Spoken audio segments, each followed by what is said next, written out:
So, would you like to apologize to the President and the people? Huh? So, you're asking an apology? Ako, nagsasorry po kay President Rodrigo Duterte. At nagawa ko yung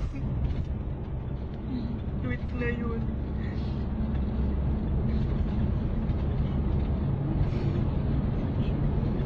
Hindi ko po intention yun. Hindi ko po intention yun.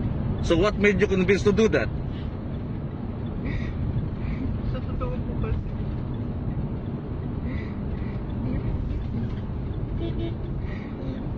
yung Twitter yung kumbaga nagiging saloobin ko. Pero walang pumapansin. Kaya nagawa ko yun. So, naghahanap ka ng attention dun sa Twitter? Yes po, pero yun wrong move po. Oh, okay. Yun po talaga yung intention ko. Never po kasi sa Twitter ko na nagkaroon ng 20 retweets. Ito po yung totoo. Pero hindi ko po inakala na magiging ganito. So, ngayon na-realize mo na mali ang ginawa mo. Kasi po painful po.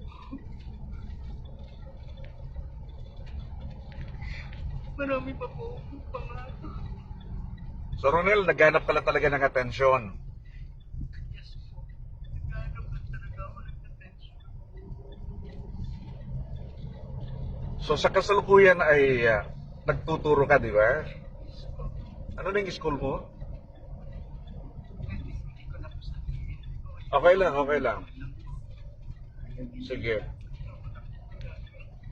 Marami pa po pangalan. Kaya nagsasorry po sa lahat. Pero alam ko po kilala ninyo ako. Kilala niyo po ako personally. So, may aral sa'yo itong ginawa mong to. Sobra po. Sobra.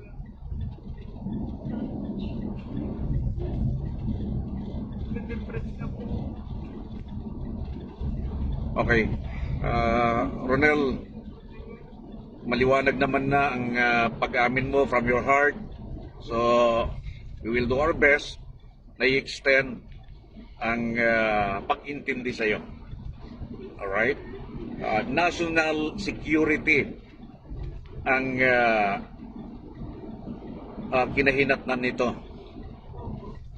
Seguridad ito ng ating bansa sapagkat kung pinatay ang ating presidente, what will happen to our country?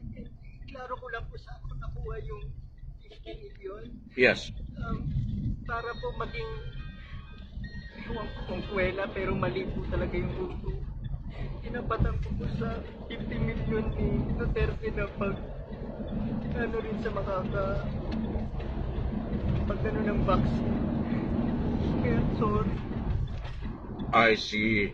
So yung sinasabi ni Presidente na 50 million pesos ang kanya ibibigay sa mga mga paggawa ng vaccine kontra COVID. Meron pa atang sinasabi na he will make it 100 million. Ay, wala po. And then I mean the President, I think. Ay, Parang ganon. Pero ang narinig mo lang ay yung 50 million. So tinapatan mo lang at ginawa mong sangkalan ito para lang mapansin ka. pero yun po, pinaka-wrong po. Pinaka-mali ginawa ko po. Okay. Thank you. So itong mensahe mong ito, Ronel, ay mula sa iyong puso, hindi ka pinilit sa pagbibigay mo ng mensahe at paghingi mo ng tawad sa ating presidente. Hindi po. Alright. Saksi ang mga magulang mo sa mensahe mong ito at kaming dalawa ni Sir Jerry na nandito sa loob ng sasakyan. So ang karagdagang investigasyon mamaya ay doon mismo natin gagawin sa NBI office. Okay, maraming salamat sa iyo, Ronel. Sorry. Si Ronel Mas. yung gumamit ng Twitter account na at Ron